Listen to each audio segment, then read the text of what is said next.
Mañana Ábalos se entretiene, alimenta la duda sobre quién filtra los WhatsApps de Pedro Sánchez y se regodea en que sean otros los que ahora se ponen nerviosos. El gobierno cambia el discurso y dice ahora que denunciará la filtración si no se investiga de oficio. No aclara quién tiene que investigarla, porque el hecho de que la UCO requisara discos duros a Koldo no presupone que la información salga de ahí. El gobierno llevará a las Cortes su propuesta para blindar al fiscal general del Estado de las presiones del gobierno. ¿Quién mejor para saber en qué consisten que quien lleva 7 años tratando al fiscal general como un ministro más? Bolaños niega que se pretenda salvar a García Ortiz de un posible cambio político, cambio de gobierno, y defiende su propuesta como paso necesario para que sean los fiscales quienes lleven las investigaciones. Y se murió Pepe Mujica, Tupamaru, guerrillero, figura romántica de la izquierda latinoamericana y seguramente el presidente más famoso que ha tenido Uruguay.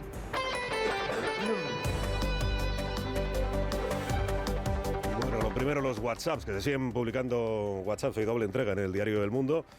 Por un lado, Air Europa, que igual este es el asunto que más puede preocupar al presidente Sánchez. Air Europa, ¿qué pasa con Air Europa? Pues que hay unos WhatsApps en los que el presidente habla con José Luis Ábalos, le remite un mensaje bastante largo que le ha enviado un amigo suyo no identificado, en el que aboga por el rescate de Air Europa, porque entiende ese amigo que es muy conveniente para el sector aéreo y turístico español.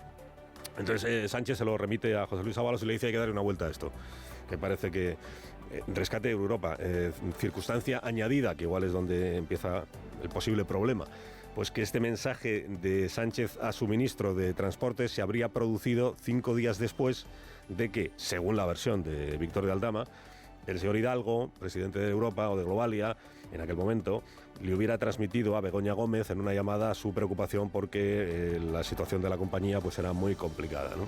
Se junta una cosa con la otra.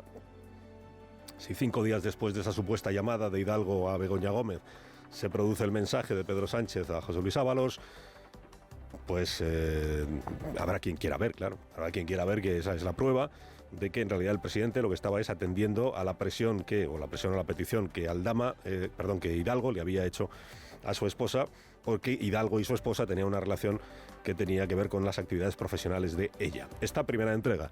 Luego hay otra que tiene que ver con las mociones de censura del año 2021, finales del 20, primeros del 21. ¿Se acuerda? Aquella vez que estuvieron a punto de producirse 3 mociones de censura a la vez en 3 comunidades autónomas, en Murcia, en Castilla y León y en la Comunidad de Madrid, porque Ciudadanos decidió romper con el Partido Popular. La de Madrid es la que no llegó, porque hubo elecciones antes, las convocó Díaz Ayuso. Pues hay mensajes en los que Ábalos y Sánchez hablan de cómo descabalgar a Mañueco, haciendo posible esa moción de censura, invitando o consiguiendo que una diputada de Ciudadanos se pase al grupo de los no adscritos, es decir, que se convierta en tránsfuga, digamos. Al final, todos estos mensajes de la parte, digamos, más política o más del chisme político, lo que vienen a revelar es que en público se dice una cosa y luego en privado pues se hace otra, ¿no? En público se predica contra el transfugismo, pero luego en privado a ver si podemos trabajarnos a la diputada para que abandone a Ciudadanos, se pase al mixto y así caiga el gobierno autonómico de Castilla y León. Bueno, ayer el gobierno cambió el discurso, porque el gobierno hasta ahora lo que venía diciendo es pues habrá que investigar, porque es muy grave, pero ¿va usted a denunciarlo? No. Ayer dijo el ministro Bolaños, bueno, puede haberse cometido un delito, claro, depende de quién haya filtrado los WhatsApps. Puede haberse cometido un delito.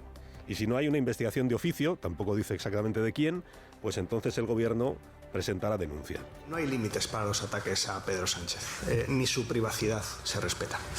Damos por hecho que habrá una investigación judicial. Y si no la hubiera, desde luego nosotros iniciaremos las acciones legales pertinentes para que se conozca todo a fondo de esta filtración. ¿Quiénes somos nosotros? ¿Nosotros quiénes? Dices el gobierno. Pero no estamos hablando de una vulneración o ataque a la privacidad de las conversaciones de una persona. Dices que es el presidente del gobierno, ya bueno, pero es una persona, que será él quien tenga, ¿no?, que presentar la denuncia, porque él es el afectado o el perjudicado o el damnificado por la difusión o publicación de esos mensajes privados suyos, que no son mensajes del gobierno, o sea, no es una comunicación del Consejo de Ministros, son mensajes del presidente, como Pedro Sánchez, con su amigo, camarada de entonces, capataz o como se le quiera llamar, José Luis Ábalos. Pero bueno, dice el gobierno, nosotros. El gobierno asume como propia la defensa de la privacidad de su presidente. No vaya a parecerle al presidente que no hay suficiente ardor a la hora de defender la gravedad de lo ocurrido. A la vez que se defiende a la vez que se alega la gravedad de la vulneración de la privacidad del presidente Sánchez, a la vez dice la ministra portavoz Pilar Alegría que bueno, que lo que se está publicando es que tampoco tiene ninguna relevancia. Me van a permitir que paren las rotativas. conocer que el presidente del gobierno da las gracias porque le feliciten el cumpleaños. Es decir, mensajes de verdad absolutamente intrascendentes y además, en fin, absolutamente descontextualizados. No, descontextualizados no.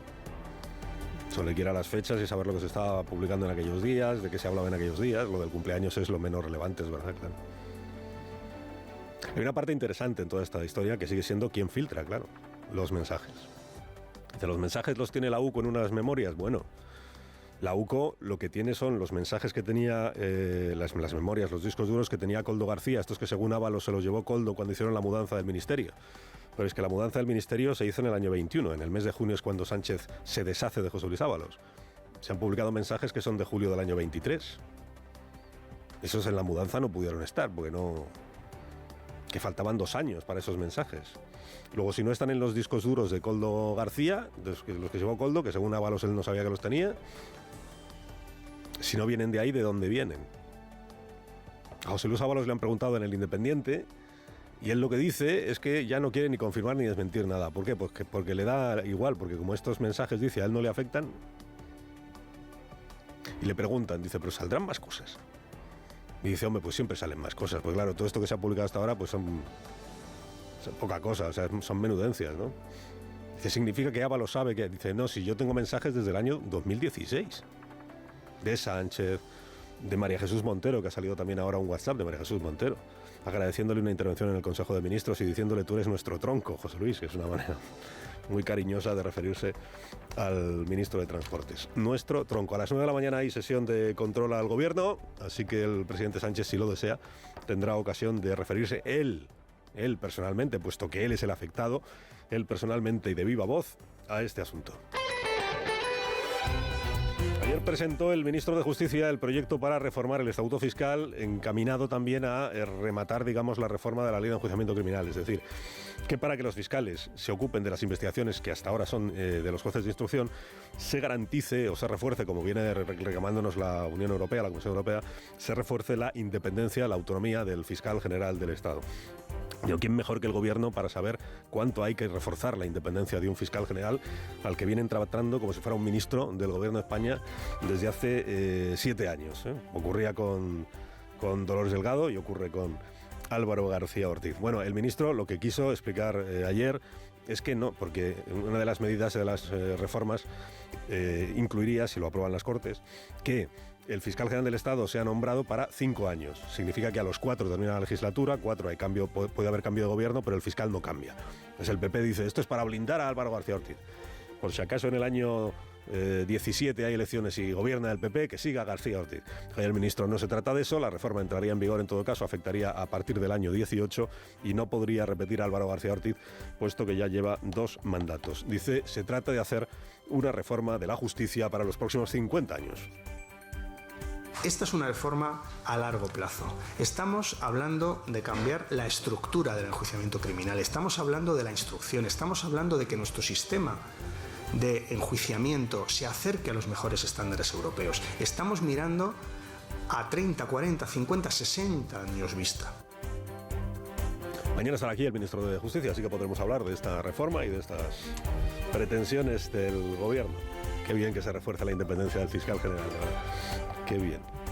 Si solo hay que dar ejemplo para reforzar la independencia del fiscal general, con no tocarle, con no pasarle recaos, con no decirle lo que tiene que hacer, con no hablar de él como el fiscal general del gobierno, con que el presidente Sánchez deje de pensar que depende de él la fiscalía y que el fiscal general es suyo y que el fiscal general no tiene que dimitir porque cuenta con el apoyo del gobierno. El fiscal general verá si dimite o no dimite por su cuenta, independientemente de si el gobierno le apoya o no le apoya. Si el gobierno no tiene que apoyar al fiscal general del Estado, el gobierno lo nombra y punto. Y a partir de ahí, el fiscal general, si quiere, hace lo que a él le parece.